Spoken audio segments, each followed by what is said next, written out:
Stories are what happen, and in a healthy society, stories are told and shared and a part of the warp and weft of life. And in an unhealthy society, the same is true, but the stories are different. They're absolutely vital.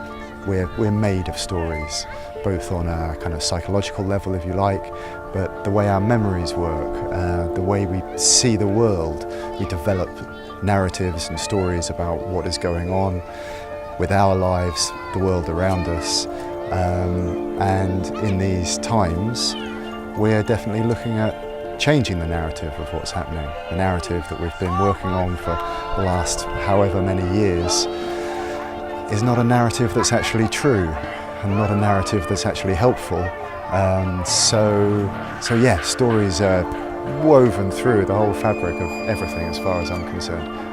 Unbiased. Ask a storyteller how important stories are.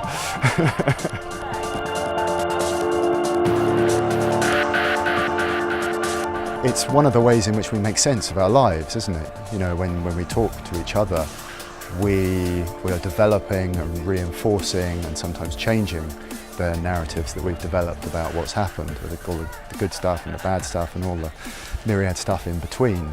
And having someone listen to your stories is vital. Whether you're a storyteller or just telling the news, the audience and the way they interact with you as you give your story to them, that's part of the deal. And in personal development, very much, yeah. You know, we're made of stories. We're story creatures. And so, what's your story and the story of this beautiful vintage Bedford truck? Well, we bought this truck in 2012, and it was army green then. None of this was on the back. It was hoops and canvas, and we picked it up and parked it in the field behind the cottage we were renting. And we would go out every Sunday and look at it, cups of tea, and go, how on earth are we going to turn this into a home?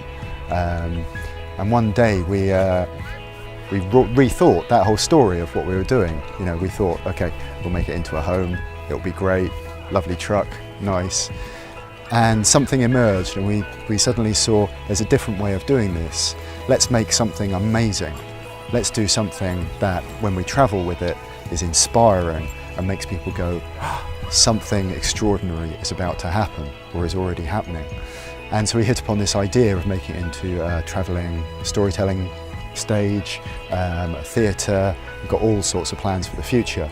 And then we ran a crowdfunding campaign in 2014 on the internet and raised a large sum of money so that we could pay a friend, Leo Singleton, to do the engineering and make this entire box on the back. And the incredible pop-up that winches up and down there, this stage that winches up to the side, and everything that folds in and folds out. And it's taken us a couple of years. It's been a busy couple of years. We had a child in the same couple of years. He's a year and a half old now. But this summer we've taken to the road, and we are absolutely gobsmacked by the reception that we're getting wherever we go, whether it's at something like this or parked by the side of the road somewhere on our way very slowly across the country. People fall in love with this, and it inspires them, it seems, to believe that they can do other things than what they thought was possible.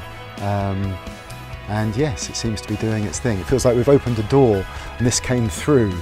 This is kind of from the place of inspiration, from the great well of inspiration perhaps. Now our job is to keep that gateway open and see what else emerges from it. Keep telling stories. We've got big plans to do a lot more puppet theatre from this as well. We've had a few bands play on the stage as well. You know, have stage, will travel. We can do anything.